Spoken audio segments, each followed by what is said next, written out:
Good morning to all traders. Now the market's in waves. Friday today, NFP day. Obviously, we weren't expecting this downside leg on the DXY. Of course, that includes everything that counter trades it, moving in the opposite direction.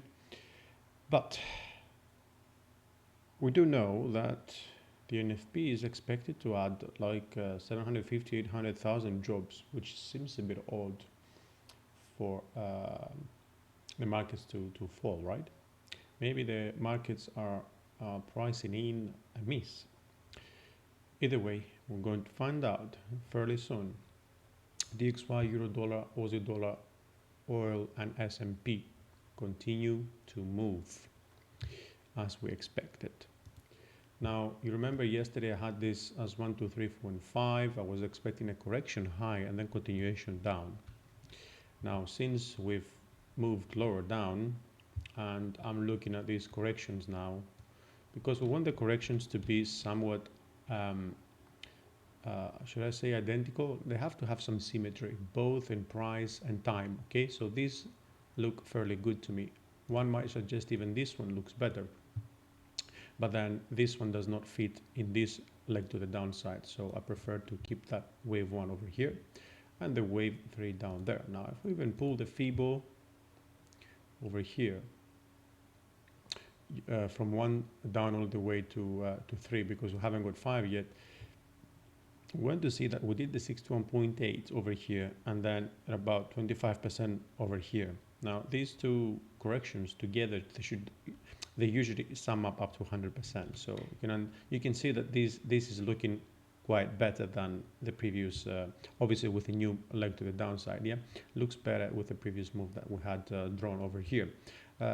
With that said, guys, I've pulled also the Fibonacci extension over here from the beginning down to 3 and then up to 4, right? This is the full leg, including waves 1 and 3, both motive waves and both corrections. And we usually get the 61.8, 38.2, and also the 100 and the 1618 in order to project our wave 5. Okay, so I'm expecting wave 5 to end around the 92.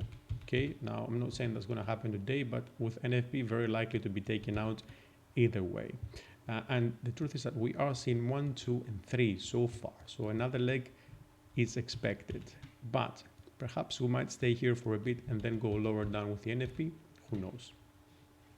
Now, what else we can do, obviously, to measure our fifth wave is make it equal to a wave 4.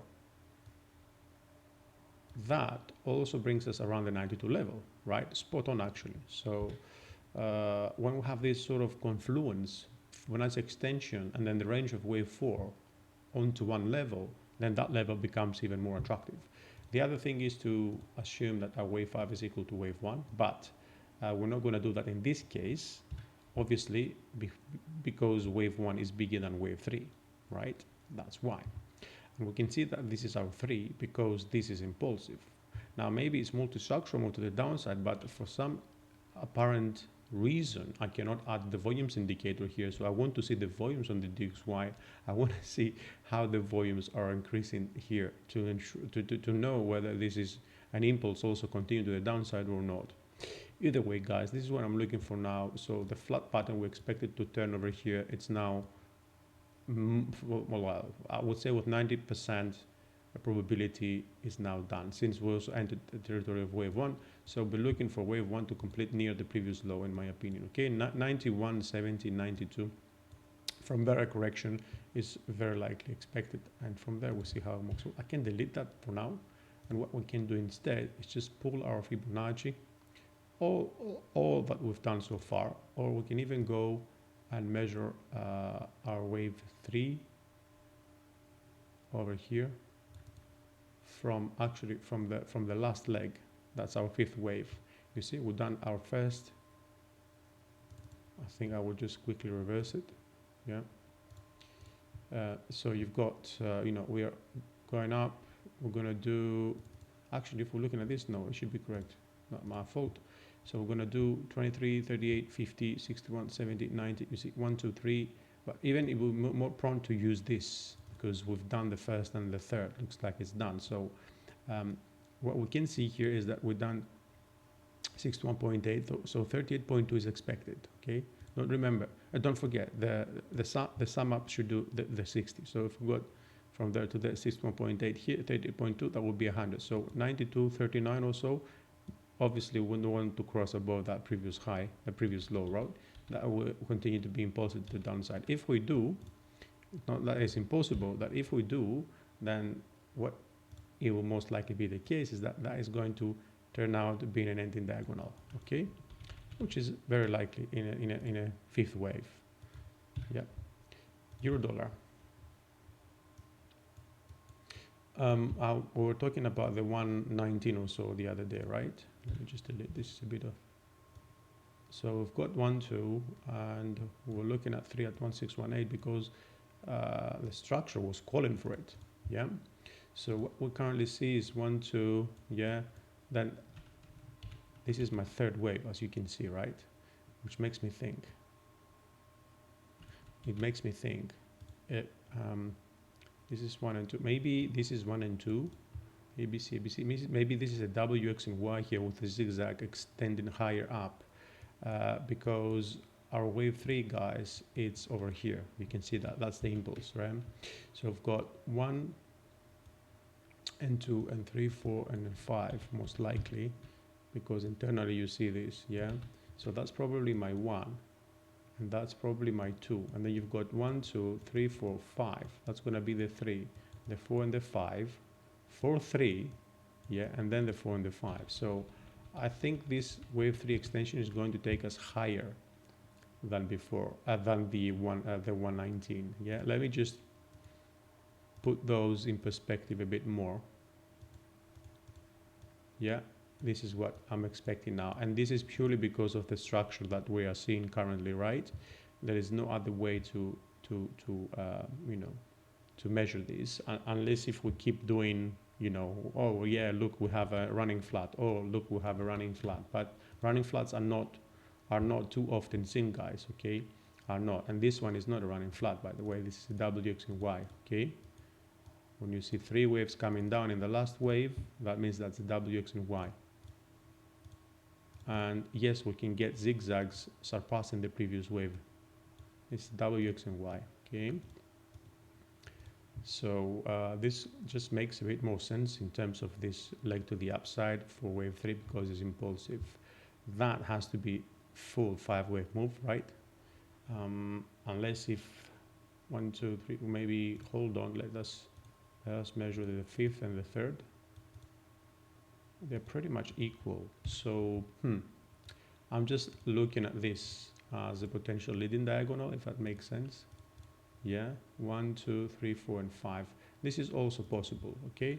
Let's just keep that in mind. But usually, leading diagonals lead to, you know, very strong impulses. So I will stick to this for now, and then we see how this develops, okay? But looking for more upside, 118.91 is definitely a level to look for. And then what else we need to look for is perhaps the 100 Fibo extension of this leg to the upside, because if our wave 3 is smaller than the wave 1, then most likely to be sort of diagonal move, right? Because usually when we see when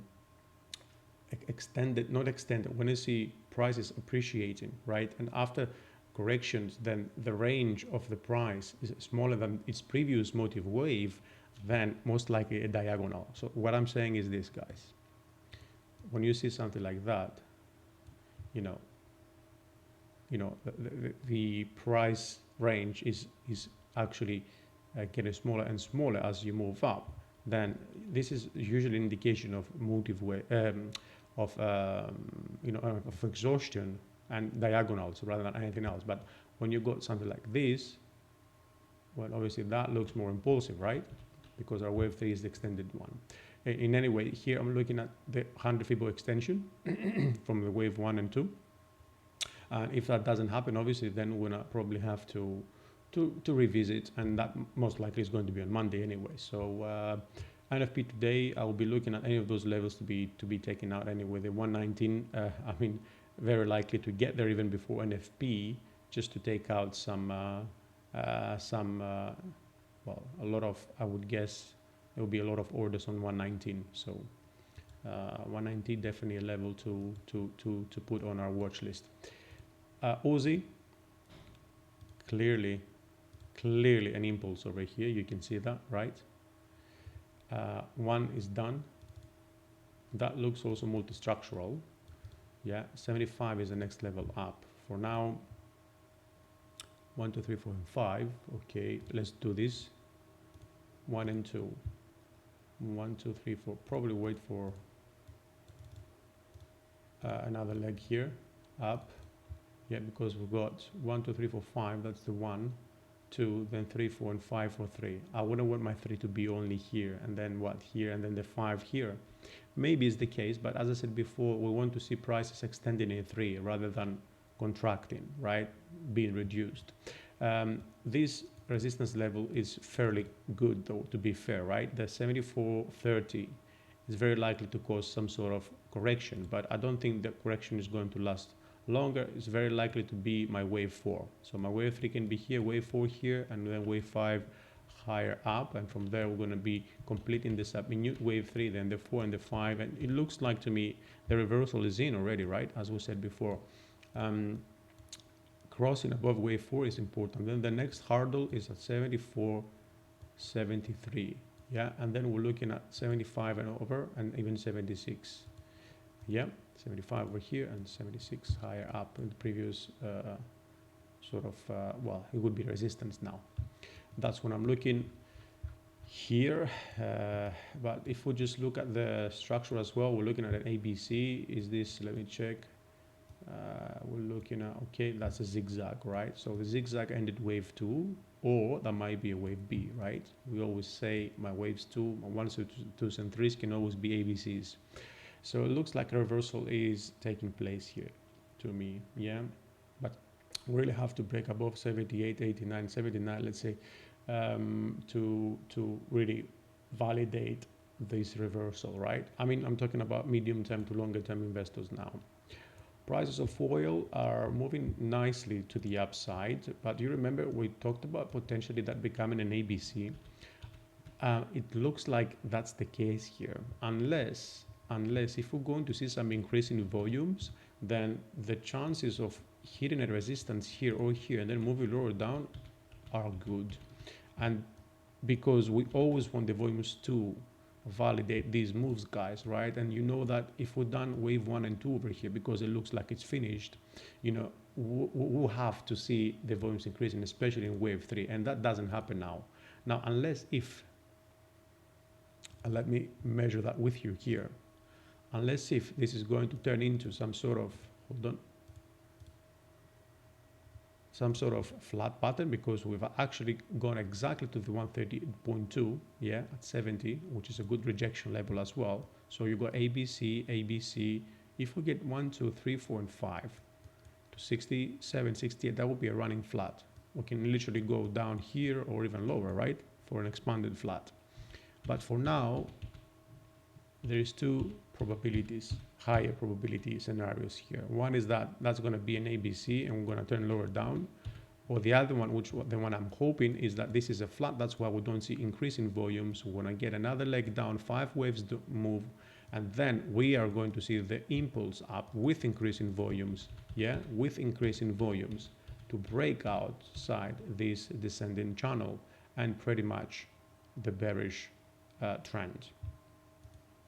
And the S&P, guys, keeps moving up. We did this slight change the other day on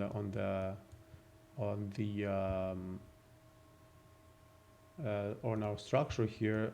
That looks like well, it can be either a 5 or a 3, but looks more like a 3.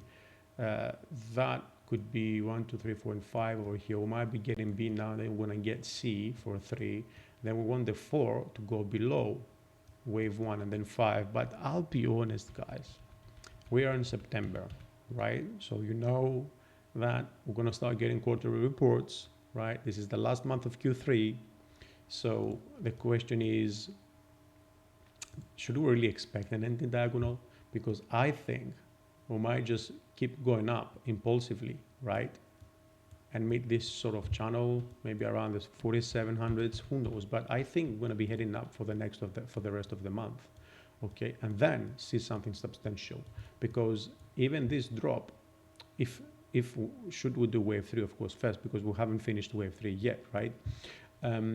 We need a substantial drop to get back into the territory of wave 1. Not for now, I'm going to repeat, when we get to 4630, okay? Because I don't think we're going to get a correction now. If we get a correction now, then that means that this is ABC, this is ABC, this is ABC. We're going to get ABC and then ABC. That's going to be like the ending diagonal, and that's going to be it. And then what will go down to 4, at least, maybe even to the previous 4, down to the 4K, and then continue up towards the end of the year. I don't think so. Anyway, we will see how that pans out. For now, we just need to look at the data, nothing else, right? We'll look at the data to find potential patterns here, and the potential pattern I'm looking at here is an ending diagonal or an impulse to the upside. In both cases, higher probabilities look to the upside rather than to the downside. And of course, as long as we are trading still within this channel, we remain bullish. Okay, guys, so take care. Be careful how you trade the NFP, okay? And if you have any questions, leave your comments on the YouTube section. I'll get back to you as soon as I can. Enjoy the trading session, enjoy your weekend, and we'll speak again early on Monday.